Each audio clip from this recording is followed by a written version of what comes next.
Vamos a empezar con nuestros libros favoritos.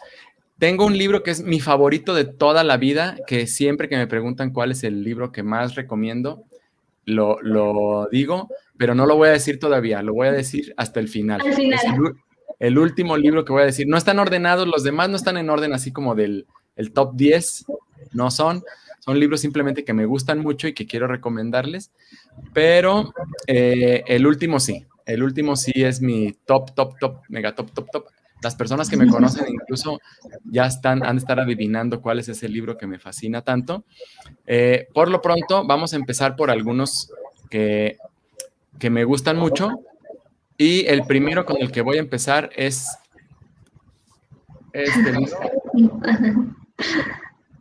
Este libro. En realidad, este es el primero de una saga enorme de libros. Es el libro de Fundación de Isaac Asimov, que es con el que inicia la saga, pues, del Imperio Galáctico. ¿Por qué me gusta? En primer lugar, porque es el libro con el que empecé en la ciencia ficción.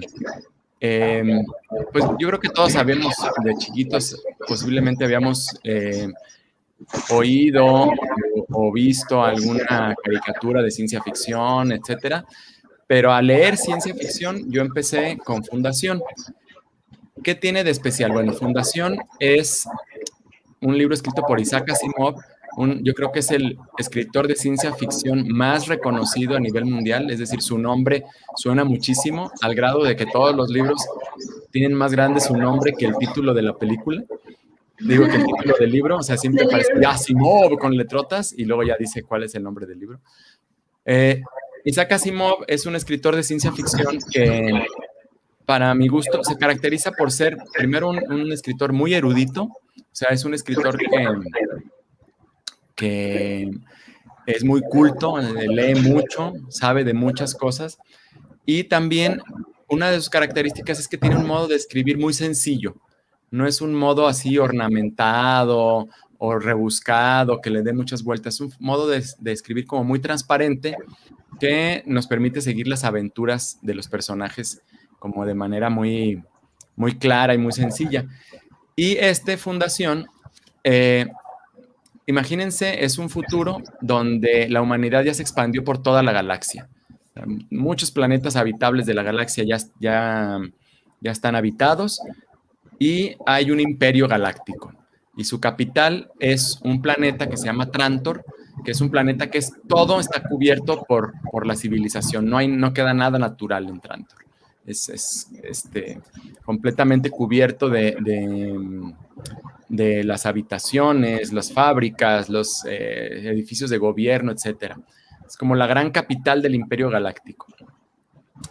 Y pues hay un emperador y pues el imperio está así como en su máximo esplendor, pero hay un científico que predice que el imperio se va a destruir. Y entonces empieza a ser como perseguido por el imperio por decir esas cosas, ¿no? Porque el imperio pues tendría que ser eterno. Y este científico, bueno, inventa una ciencia que se llama la psicohistoria.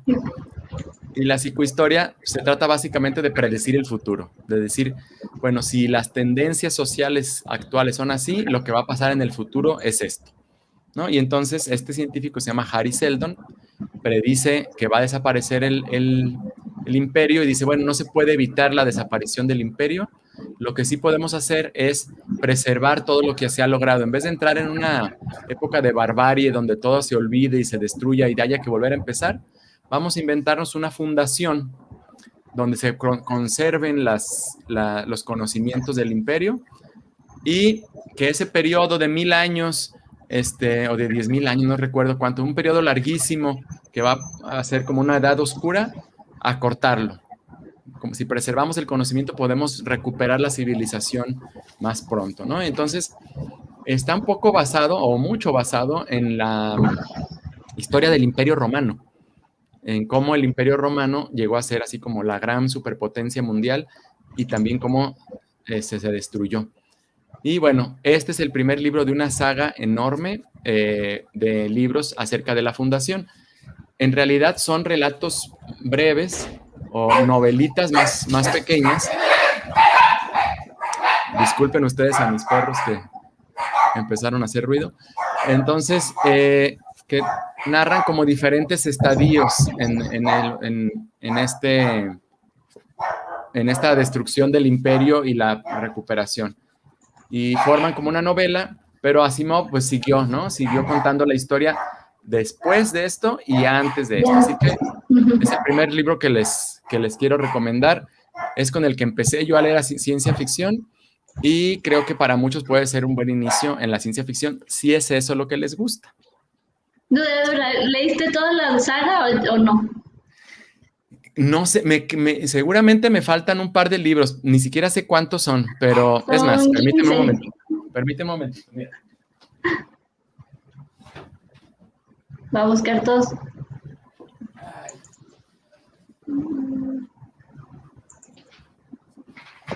Estos son todos los que he leído de la saga. Bueno, hay un par aquí que no son. Estos no son. Ni este. Estos son.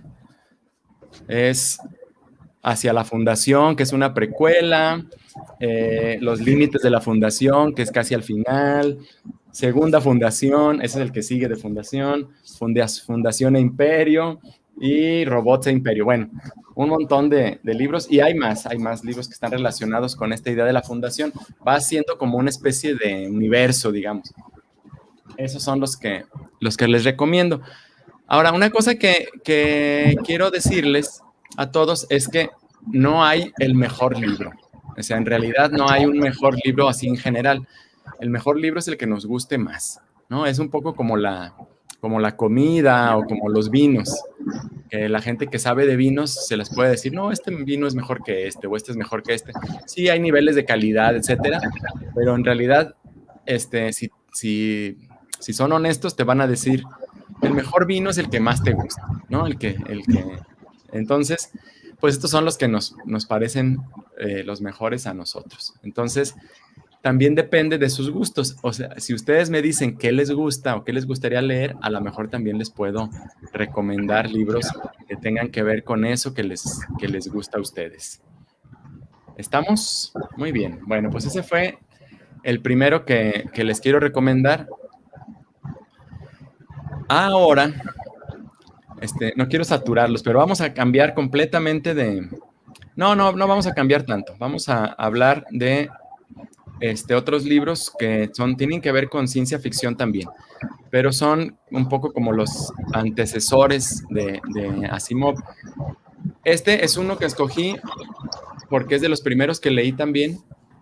Es 20.000 leguas de viaje submarino de Julio Verne. Para mí, Julio Verne es de los autores, digamos, de los fundadores del género de ciencia ficción. Junto con Mary Shelley, que por cierto también les quiero recomendar Frankenstein de Mary Shelley, es una chulada de libro. Tiene como un trasfondo filosófico muy fuerte, muy interesante. Entonces, Frankenstein de Mary Shelley se deja leer también muy a gusto, es muy, muy divertido, muy interesante. Pero yo pues con los que empecé fueron con los de Julio Verne.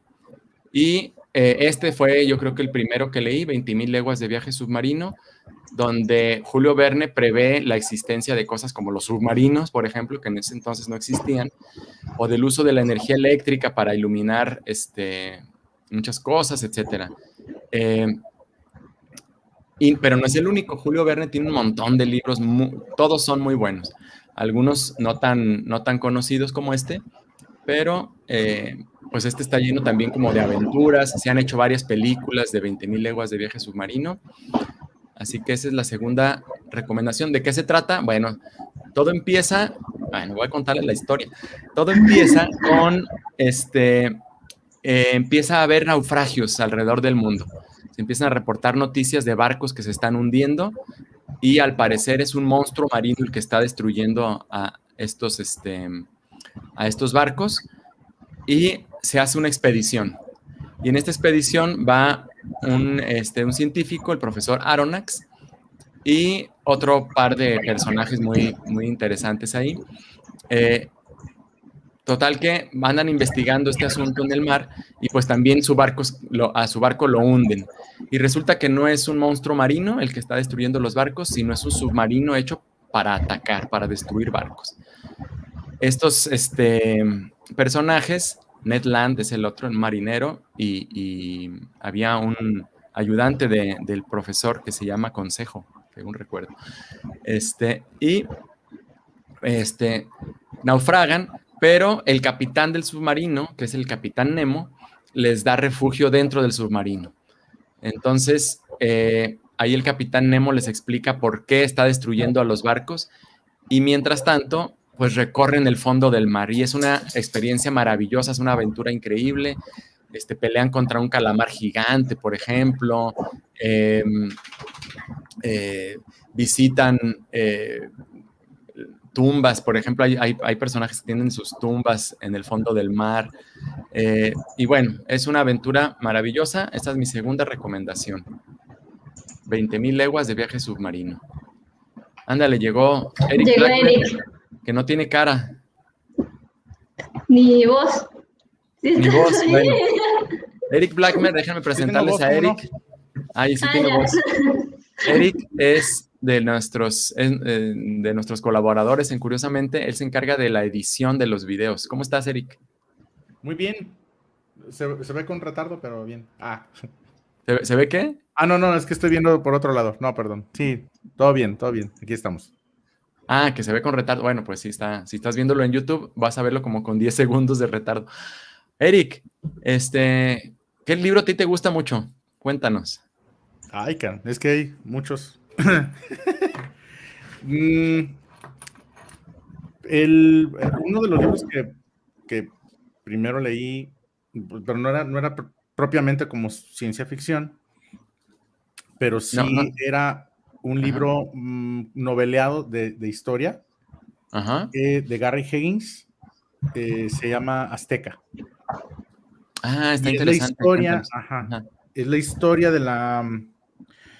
de un personaje, pues, que vive precisamente en el ocaso del imperio azteca y cuando ya es conquistado por los españoles y lo que él le toca vivir en esa época, pero te describe muy, muy padre la cultura de azteca. Este cuate se documentó muy bien. Ese libro me lo habían recomendado desde la prepa. Y está considerado pues uno de los libros que sí estaba muy, muy fiel pues a los eventos históricos de esa época y a la cultura. O sea, estaba muy fiel en cuanto a los datos, la información que se estaba dando ahí. Caray, se fue la luz acá. Y pues ese es el libro con el que empecé a leer ya que El Caballo de Troya, pues libros un poquito más de fantasía y todo ese tipo de cosas, ¿no? Azteca, ¿nos repites el autor? Prácticamente son los que me gustan. Hay otros libros pues que quizás leí El Domo, por ejemplo, de Stephen King. La cúpula, ajá. Padre. Mira, se me fue el audio de acá. Me voy a poner los audífonos porque si no, no voy a escuchar. Oye, ¿nos repites el autor de Azteca? A ver, aquí ya los tengo ya. Ahora sí, ya me puse los audífonos. Y te digo, sí, son de los libros que ya me empezó a entrar el apetito pues para leer más libros, ¿no? Me gustan mucho los libros de historia. Hay el que estaba, el más reciente que acabé de leer fue el de México Bárbaro. Y es habla, pues es de un corresponsal norteamericano que viene a ver cómo vive la gente en Yucatán y descubre todas las atrocidades de la época del porfiriato, pues cómo esclavizaban a los yaquis, cómo los jalaban de su lugar y cómo los mantenían en una terrible situación, pues, en esa época, ¿no? Y que por otro lado, pues, parecía el país estaba en enorme bonanza económica y con paridad del peso muy padre y todo ese rollo, pero por otro lado la pobreza era en su gran mayoría, en el 80% de la población estaba viviendo mal, ¿no? Entonces, digo, hay muchas analogías de lo que sucedía antes a lo que hoy, hasta cierto momento, empezamos a vivir, ¿no? También con el periodo, ahora voy a verme bien político, neoliberal. Con el periodo neoliberal. Muy bien, Eric. Muchas gracias. ¿Hay algún otro que quieras recomendarnos? Creo que ya no nos oye Eric, por alguna razón. Bueno, aprovechando que estamos hablando de historia, yo les voy a recomendar, y sobre todo historia de México, un librazo buenísimo, que es México lindo y herido, de Curiosamente, para las 8 personas que nos están viendo en este momento, o 7. Bueno, ya saben ustedes que curiosamente hicimos un libro que es de historia de México y quisimos hacerlo con 2 caras. Se fijan, tenemos una cara que es como luminosa y bonita y otra cara que es oscura y tenebrosa, ¿no? Entonces, en este libro de México lindo y herido, tomamos, digamos, como las partes oscuras y las partes luminosas o esperanzadoras de diferentes eventos históricos, de diferentes personajes históricos. Ahorita que mencionaba Eric el periodo de la explotación de los yaquis, etcétera, ¿no? Me recordé, pues, en la historia, un personaje muy controvertido de la historia nacional es Porfirio Díaz, ¿no? Entonces, Porfirio Díaz tiene personas, o sea, tiene personas que lo consideran un villano, como un gran villano de la historia, y otras personas que lo consideran como un gran salvador, un gran héroe, y quisieran que volviera Porfirio Díaz. Y, por poner un ejemplo, aquí tenemos un par de capítulos dedicados a Porfirio Díaz, donde vemos como las 2 caras de la moneda, ¿no? Para ver que el personaje en sí es un personaje complicado y en efecto trajo progreso y avance económico al país, pero también pues propició mucha desigualdad social, hubo esclavitud en su régimen, etcétera, ¿no? Entonces, les recomiendo mucho, a ver, lo voy a poner así para que... Este librito que se llama México lindo y herido, búsquenlo en librerías, a ver si yo creo que sí lo encuentran. Hago un paréntesis porque nos preguntan dónde está y sí, se supone que está en librerías, nada más que sí les recomendamos llamar antes porque en muchas no hay, entonces para que o se los puedan enviar más cerca de ustedes y lo puedan comprar, o también está en Amazon México, en Amazon Estados Unidos y en Amazon España, me parece. Y si no, también está en versión electrónica. También se puede comprar la versión electrónica, esa no se agota nunca. En Gandhi y en... ¿dónde está más? Pues en megustaleer.mx, creo que todavía se encuentra ahí. Sí, megustaleer.mx, métanse ahí está una lista de las, ahí le ponen megustaleer.mx y buscan Curiosamente o buscan México lindo y herido y ahí van a encontrar los lugares en los que está a la venta el libro en su versión de papel y en su versión electrónica. Digital, la versión de libro digital.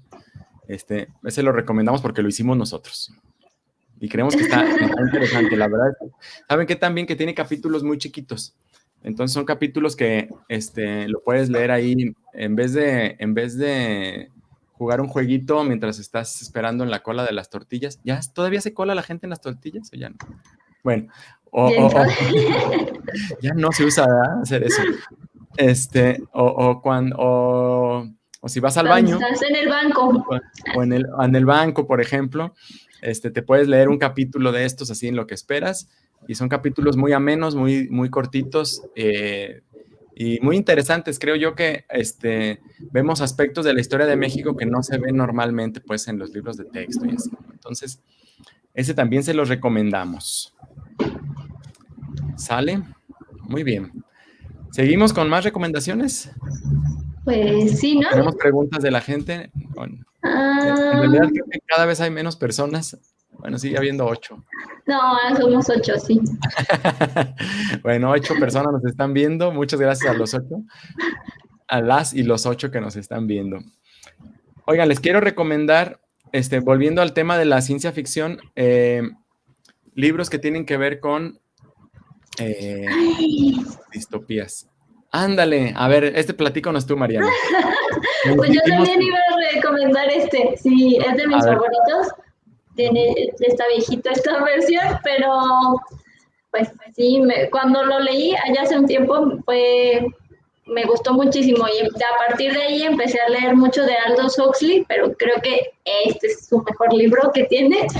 Igual otros tienen bastante interesantes, el de La Isla y otros, pero el de Un Mundo Feliz, pues básicamente es una historia del futuro, que toma lugar en el futuro, de un futuro distópico en el que todo el mundo es feliz, al parecer. Aparentemente todos somos felices, tenemos salud, hay mucha tecnología, la gente es libre en pensamiento y cuestiones como, sí, pues de decisiones y así, pero al mismo tiempo están regidos por un sistema de castas en el que, pues, sí, cada quien se siente feliz con lo que tiene, se supone, pero están regidos por un sistema de castas y tampoco hay bebés, no hay partos naturales, todos los bebés son creados artificialmente.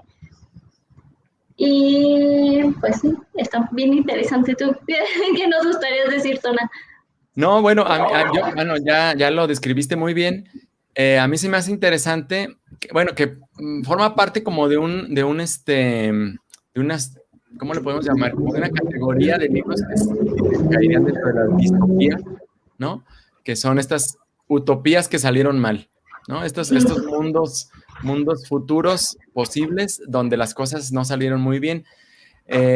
Entra ahí también otro libro que se llama 1984, por ejemplo, que es donde sale la idea esta del gran hermano que está vigilando todo, o el libro de Fahrenheit 480, ay, se me olvidó. 451. Sí. Fahrenheit, sí, ahí se me fue el número. 451 de Ray Bradbury. De Ray Bradbury, ¿no? De futuros donde las cosas funcionan gracias a que algo está mal, algo está reprimido. En el caso de Un Mundo Feliz, pues este es el asunto de digamos que es como una utopía porque todo mundo tiene su lugar, pero nadie se puede salir de ahí, ¿no? Todo debe permanecer firme, rígido. Ahí es como una crítica a las utopías, precisamente. Y bueno, también, pues todo el género de las distopías a mí se me hace muy interesante. Interesante, sí. A mí también el de 1984, esa era otra de mis recomendaciones, fue de mis favoritos también. Sí, es como, digamos, lo contrario uno de otro. Un Mundo Feliz y 1984, pero en ambos pues, te dejan pensando como también hacia dónde quieres llegar, ¿no? Hacia dónde quieres ir. Con tus elecciones me parece cómo estamos eligiendo hacia dónde ir. Por ejemplo, en el de Mundo Feliz, pues sí, todos somos felices y todos estamos contentos, pero también hay un vacío en la sociedad, ¿no? Nadie busca tener una relación con otra persona. Todos están como ensimismados en tecnología y en este caso drogas que les proporcionaba el gobierno, digamos, para que todos fueran felices, pero al final era un mundo vacío, ¿no? Como sin relaciones entre las personas. Sí, aquí sale precisamente esta droga que se llama el Soma, ¿no? Que dice, bueno, estoy aquí leyendo como en una reseña, la droga que si te la das, el Estado se la da gratis a todos los ciudadanos. Si te la tomas en poquito te vas a sentir bien. Si tomas mucho te da una alucinación, ¿no? Y entonces, pues la gente, pues puedes vivir feliz, pero así, ¿no? Drogado. Esa sería como un poquito, ¿sabes a qué me hizo recordar? A Matrix, en el sentido de que hay personajes que aún sabiendo que hay una realidad diferente, prefieren vivir dentro de la Matrix, ¿no? Como en esta alucinación, porque es agradable, ¿no? Es una alucinación agradable. Y si lo piensas de una manera, dices, ay, pues qué mal, ¿no? Pero si lo piensas de otra manera, dices, bueno, pues, ¿por qué no? ¿Quién sabe, no? Te plantea ese dilema ético.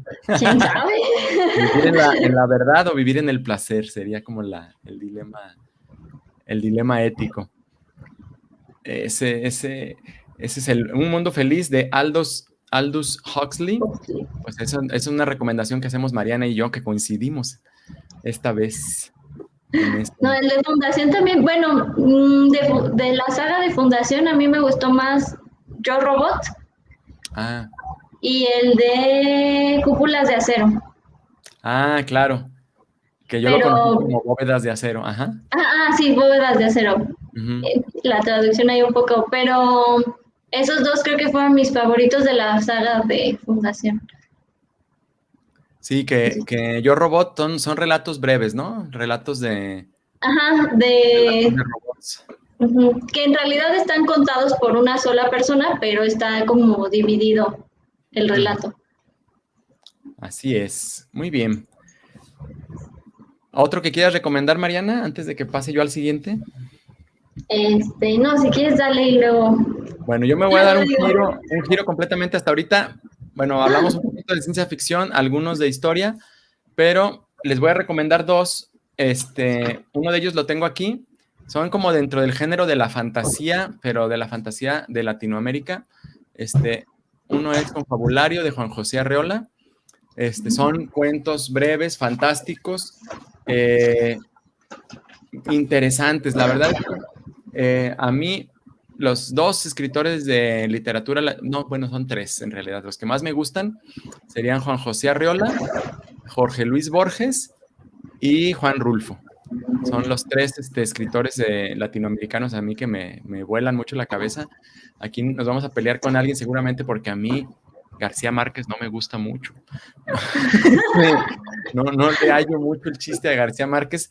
Pero este tipo de relatos breves que juegan o que tienen estas juegos de imaginación muy, muy locos, a mí me fascinan los de Arreola y los de Borges. Y los de Rulfo me gustan más porque reflejan como la zona donde yo nací. Rulfo es, digamos, del sur de Jalisco, toda esa zona que a mí me refleja mucho. Entonces, relatos breves, fantásticos, interesantes, que te dejan pensando. De Confabulario, de José Arreola. O hay un libro de Jorge Luis Borges que se llama El Aleph, por ejemplo, donde vienen también varios relatos así. Y hay varios, o sea, cualquier libro de relatos cortos de Arreola o de Borges, se los recomendamos muchísimo. Para despertar la imaginación, atreverse a imaginar cosas que no existen en la vida real. Son muy divertidos. Mariana, ¿a ti te gusta la literatura latinoamericana?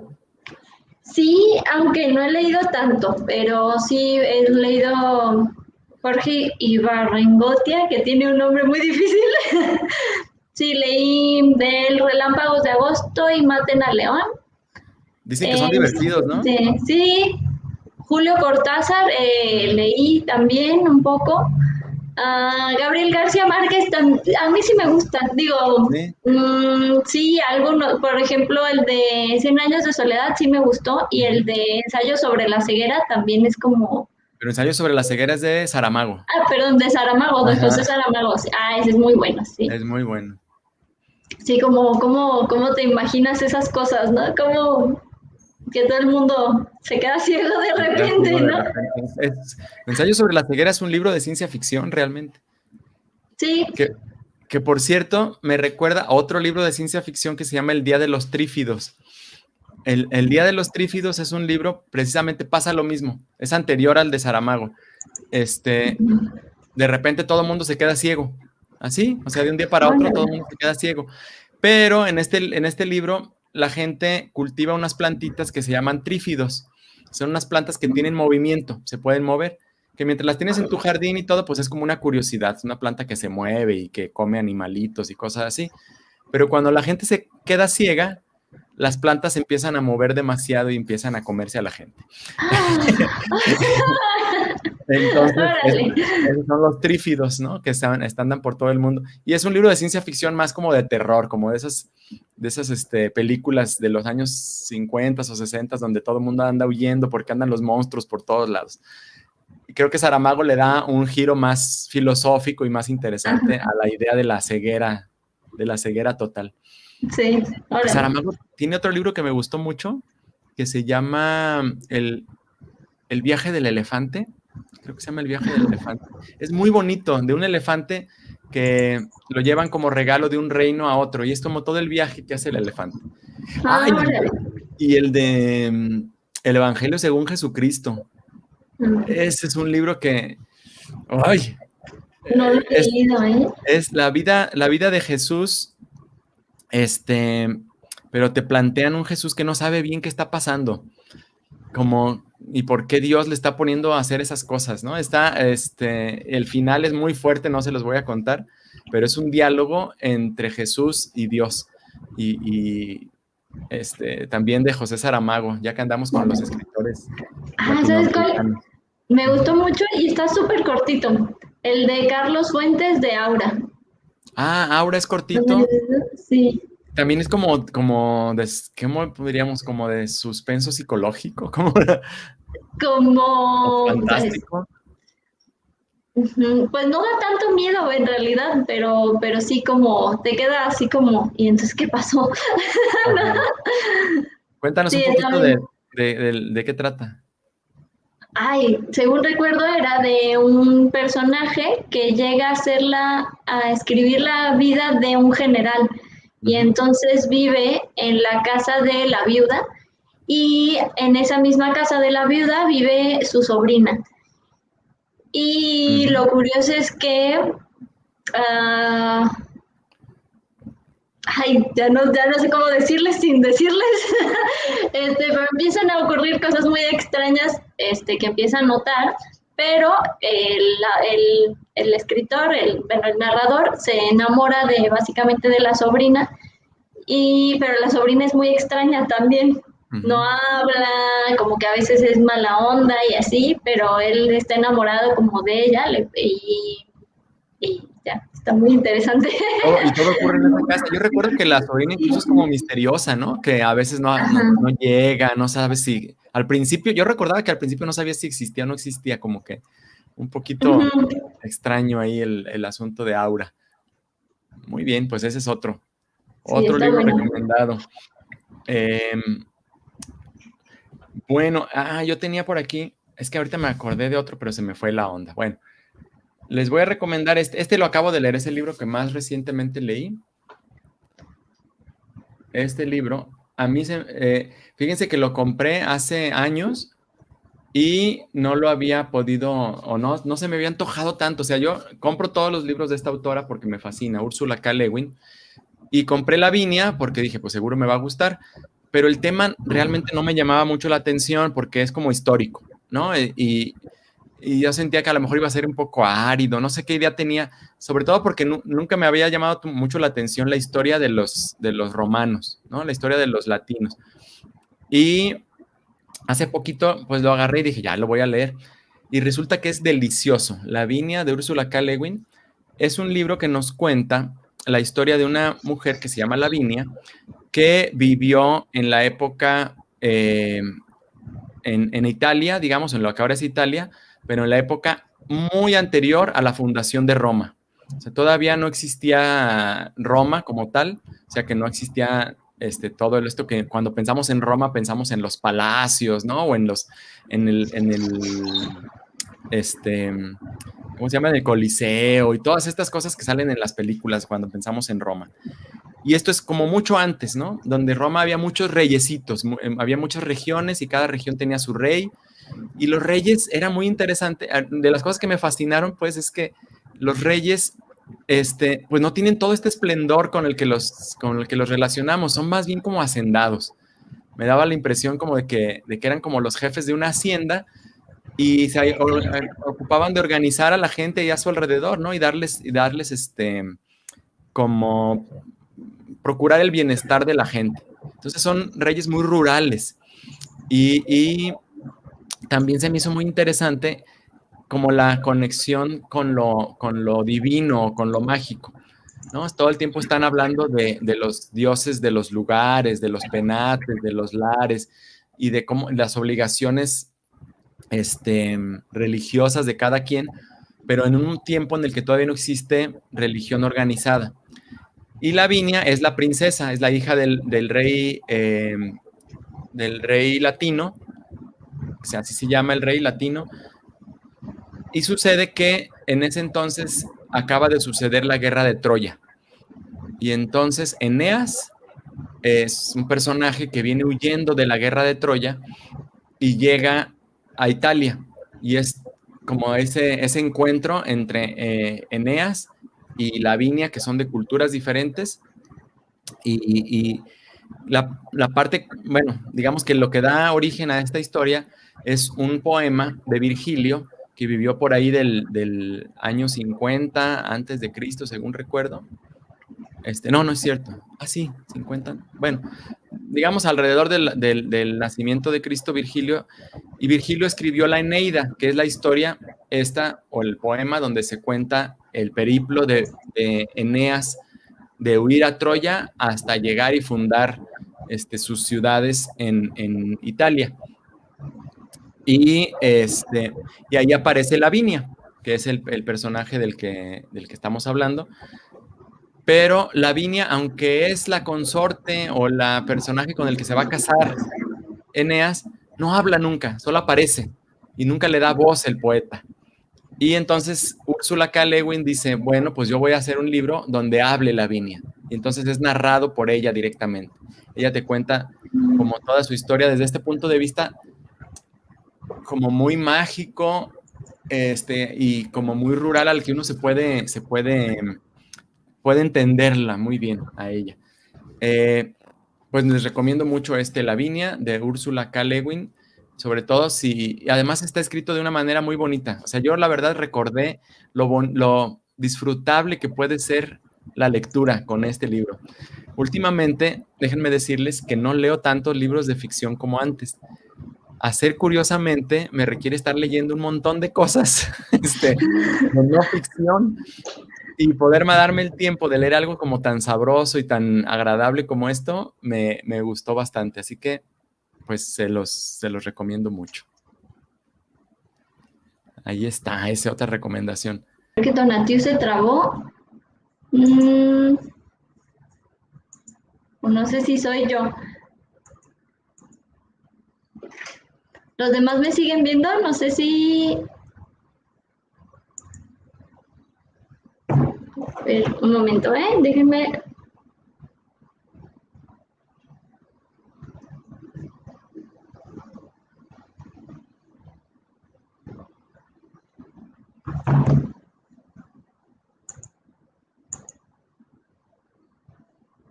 Vamos a esperar si Tonatiuh, bueno, de mientras en lo que llega Tonatiuh o regresa, no sé qué está pasando. Ah, muy bien. Yo sí me veo, pero nomás no vemos a Tonatiuh. Bueno, en lo que regresa, pues yo les quería recomendar un autor que creo que todos, bueno, regresando un poco a ciencia ficción. Ah, dice que se le fue la luz. Híjole. Bueno, un autor que creo que todos sus libros me han gustado bastante. Creo que su más famoso es el que menos me ha gustado, de hecho, pero es Neil Gaiman. ¿Qué Tonatiuh con buena cara?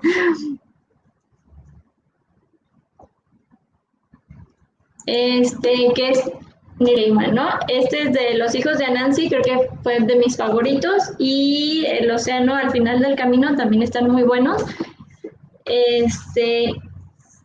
Y él tiene el muy famoso que es American Gods, que a mí no me, en lo personal sí me gustó, pero creo que estos dos le ganan. Y, bueno, voy a leerles aquí una pregunta que nos llegó.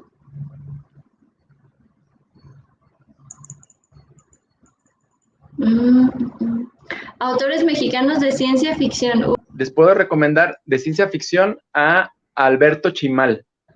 busquen cualquier cosa que haya escrito Alberto Chimal y la verdad es que es muy buena. Me cambié de lado porque como no hay luz, está muy oscuro por allá, me acerqué a una ventana.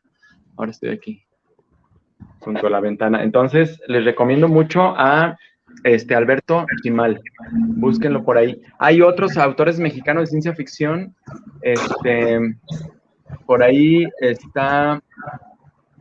hay uno que se apellida Zárate, que ahorita no recuerdo su nombre completo. Tiene un libro que se llama La canción de la sal y de la tierra y la sal. No, ¿para qué se los recomiendo si no me lo sé completo? Pero Alberto Chimal, muy, muy, muy recomendable.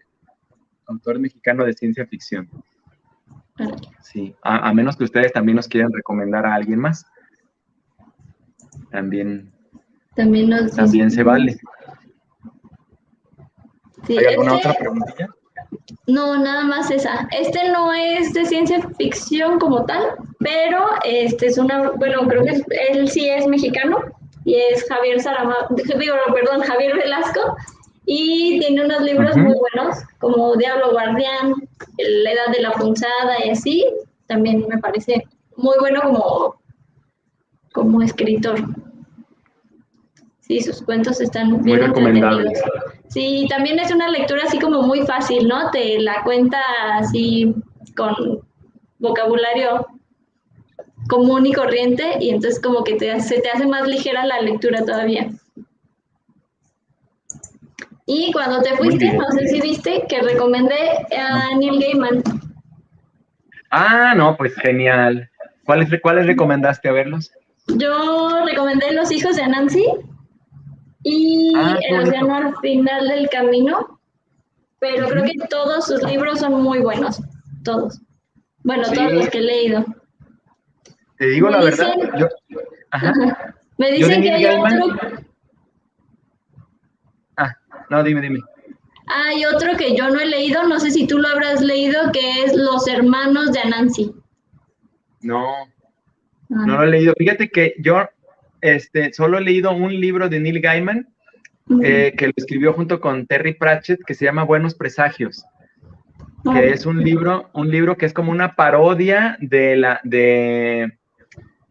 profecía. O sea, este libro donde el anticristo llega al mundo y pues empieza el apocalipsis. Pues imagínense que a un demonio le encargan entregar al anticristo para que lo críen, y se equivoca. Y entonces el anticristo es criado por una buena familia, así que se hace buena persona. Y es un libro muy divertido, sale este diablo y el ángel, que pues de alguna manera a los dos les ordenan que empiece el apocalipsis, y ninguno de los dos quiere que haya apocalipsis porque están muy encariñados con la humanidad, les gusta mucho la gente. Así que está bien bonito de Neil Gaiman. Es el único libro de letritas que he leído de él, pero ha escrito muchos cómics. El más famoso ya lo recomendamos cuando hablamos de cómics, que es Sandman. Se lo recomendamos mucho. Lo que haya escrito Neil Gaiman es muy, muy bueno también. Sí. Muy bien. Y no sé, ¿tenías otro en mente? Bueno, pues y ahora sí voy a decir el que más me gusta de toda la vida, de toda la historia, ya que nos quedan como 10 minutos de la transmisión. Es Un mago de Terramar, de Úrsula K. Le Guin. Es mi libro favorito de toda la historia. ¿Por qué? Bueno, ¿por qué lo recomiendo tanto? Creo que es un libro que, aunque fue escrito para un público juvenil, lo puedes leer muy bien. Tiene un grado de profundidad tan grande que lo puedes leer muy bien también de adulto. Y los temas que toca me parece que son como muy universales y muy pertinentes. La historia se trata de a ver si les suena, imagínense que hay un niño que tiene poderes mágicos y que lo mandan a estudiar a una escuela de magia. ¿Qué tal? ¿Te suena esa historia? Bueno, pues si les sonó parecida, esta mujer la escribió como 40 años antes de que saliera Harry Potter. Entonces, nomás que aquí, digamos que ella fue la primera que dijo esto.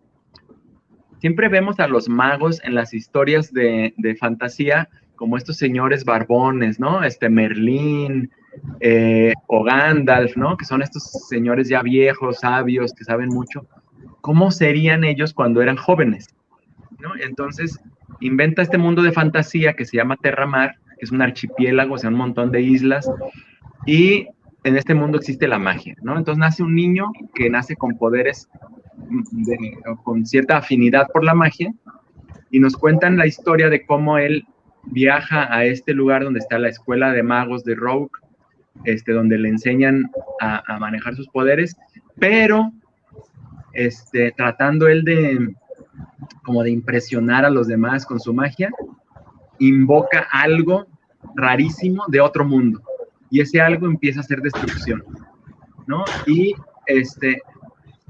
al primero que destruye es a él, ¿no? Entonces la cosa esta que es como una sombra, lo ataca, le deja una cicatriz tremenda en la cara, y después de un tiempo de recuperarse, este cuate, pues los magos le dicen, ¿sabes qué? Esta sombra va a volver por ti. Entonces tienes que huir. Y entonces empieza huyendo de la sombra, pero en algún momento dice, no, yo voy a perseguir a esa sombra. Y pues es esas aventuras que va teniendo este personaje alrededor del mundo de Terramar, siguiendo a la sombra y conociendo hacia sí mismo al mismo tiempo. Está bien interesante porque también está muy inspirado por la filosofía del Tao, que está muy, digamos, pues me parece a mí una manera muy interesante de entender el mundo. No tanto por la religión llamada taoísmo, sino este modo de entender el mundo a través del movimiento y de la interacción de los opuestos. Y es un libro que puede leer un jovencito, así yo pienso, de 13, 14 años perfectamente, de 12 o de 10 años, pero que también lo puede leer un adulto y disfrutarlo y entenderlo en una profundidad. Yo leí, y es el único libro que he leído más de 2 o 3 veces, la verdad. Les recomiendo mucho. Y forma parte también de una saga. Pero no crean que fue como tan exitoso que escribió un montón de libros de golpe como otros autores, sino que se esperó y, digamos, décadas después escribió el segundo libro, otras décadas después escribió el tercero y el cuarto. El cuarto libro es mi favorito también. Bueno, me gusta más incluso que se llama Te Anu, donde el personaje principal pierde sus poderes. Es como cuando el hombre araña se queda sin poderes. Bueno, pues así, ¿qué pasaría? Bueno, entonces lo recomiendo mucho. Me gustó tanto este libro que hasta me hice un tatuaje de él. Luego se los enseño. Así que esa es mi recomendación para quien quiera empezar a leer o quiera recomendarle algo o comprarle un libro a sus hijos, por ejemplo, si nos está oyendo aquí un padre de familia. Es un libro divertido. Además es muy delgadito, no es como esos libros de fantasía que son gordísimos, que tienen 10,000 personajes y un montón de cosas como farragosas, ¿no? Va como directo al punto, y también es de esos libros que su lectura puede ser como muy... lo puedes leer de manera como muy ligera y también lo puedes leer de manera como muy profunda, pues, o sea, no te carga con cosas que no vienen al caso. O sea, todo significa algo. Es muy bonito. Recomiendo Un mago de Terramar de Úrsula K. Le Guin, que es mi escritora favorita de toda la vida. Muy bien, suena muy interesante. Yo nunca lo he leído, pero suena muy bien. Nos preguntan que cómo nos parecen las traducciones a español de inglés, y dice, como hablante no nativo de español, normalmente evito las traducciones para no tener malos hábitos al hablar. Como hablante no nativo, o sea, es alguien que habla en inglés y que, pues sí, la verdad es que siempre se lee mejor, o casi siempre se lee mejor en su idioma original. O sea, si puedes leerlo en su idioma original, mucho mejor. Hay una frase por ahí que dicen que toda traducción es una traición, ¿no? Porque algo acaba saliendo mal, ¿no? Hay cosas que no se pueden traducir, hay cosas que no se entienden bien, o que, por ejemplo, los traductores tienen que elegir entre traducir el significado original y perder la musicalidad, por ejemplo, o traducir la musicalidad del lenguaje y perder perder El un poco del significado. significado. Y bueno, siempre hay dificultades, ¿no? Entonces, a veces incluso les ponen pies de página, ¿no? Esto es un juego de palabras en el idioma original, que luego se pierden. Pero hay muy buenas traducciones, aún así yo creo que hay muy buenas traducciones. A mí, la verdad es que de literatura he leído poco en inglés, ¿no? Que es el único idioma que leo así bien fluido. Y creo que hay buenas traducciones, hay otras que no, ¿no? Pero hay que fijarse también en los traductores, yo creo. Hay que estar viendo cuáles son buenos traductores. ¿Y cuál es? Para mí es mejor contar con la traducción que no contar con ella. Sí. Y bueno, a mí me gustaría acabar con un divulgador científico. No sé si tú tengas algún divulgador científico favorito, pero yo les recomiendo mucho Oliver Sacks.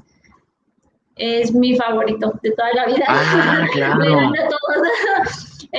Tiene, sobre todo, si quieren empezar, el de musicofilia es increíble. Habla sobre casos clínicos, pero te explica el tinnitus, las melodías como en inglés se llaman earworms, pero en español esas melodías que se te quedan pegadas todo el día.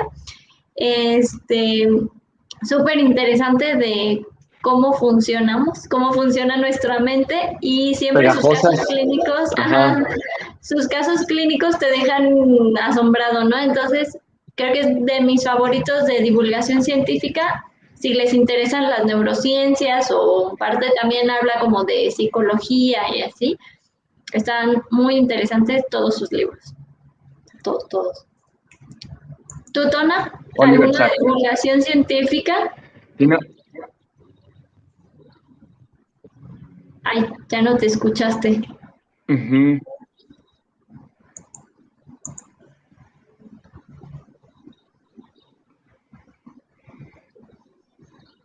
Tiene otro libro que se llama El hombre que confundió a su mujer con un sombrero, ¿no? Sí, súper interesante también de un hombre que realmente Fíjate que a mí, bueno, es que yo los leo muy variaditos, o sea, bueno, probando. ¿Me oyen? Bueno, sí. Te decía que Oliver Sacks también tiene otro libro que sí. Exacto. Ese, y bueno, yo de divulgación científica, fíjate, hablando de ese de cosas de la mente, hay este librito, no es tan buen escritor como Oliver Sacks, pero también está interesante. Fantasmas del cerebro y otras historias de la ciencia y de la mente, de José Ramón Alonso. Este también es un libro de divulgación, son capítulos muy cortitos donde explora, digamos, casos reales de personas que tuvieron algún problema psicológico, etcétera. En la portada está un cuate que era el emperador de San Francisco. Él era una persona con un desorden mental y cómo lo trataba la gente. Creo que eso era lo más interesante, que en vez de recluirlo, lo trataban con el debido respeto y le daban su lugar en la sociedad. Aquí vienen otras historias como la de, bueno, otras que no son historias, que son más bien como casos. Por ejemplo, hace una descripción de la rabia que te hace pensar que es el verdadero virus de los zombies. La enfermedad de la rabia, cómo te puede hacer cambiar tu conducta y la de los animales al grado de hacerte parecer un zombie. Y bueno, pues hay varios libros. Michio Kaku. Ya no sé si me estoy oyendo o no. Sí, nada más no se escuchó. Mariana, el libro que recomendaste de Oliver Sacks, ese no se escuchó. El hombre que confundió a su mujer con un sombrero. Creo que ese se llama. Ok, sí. Sí.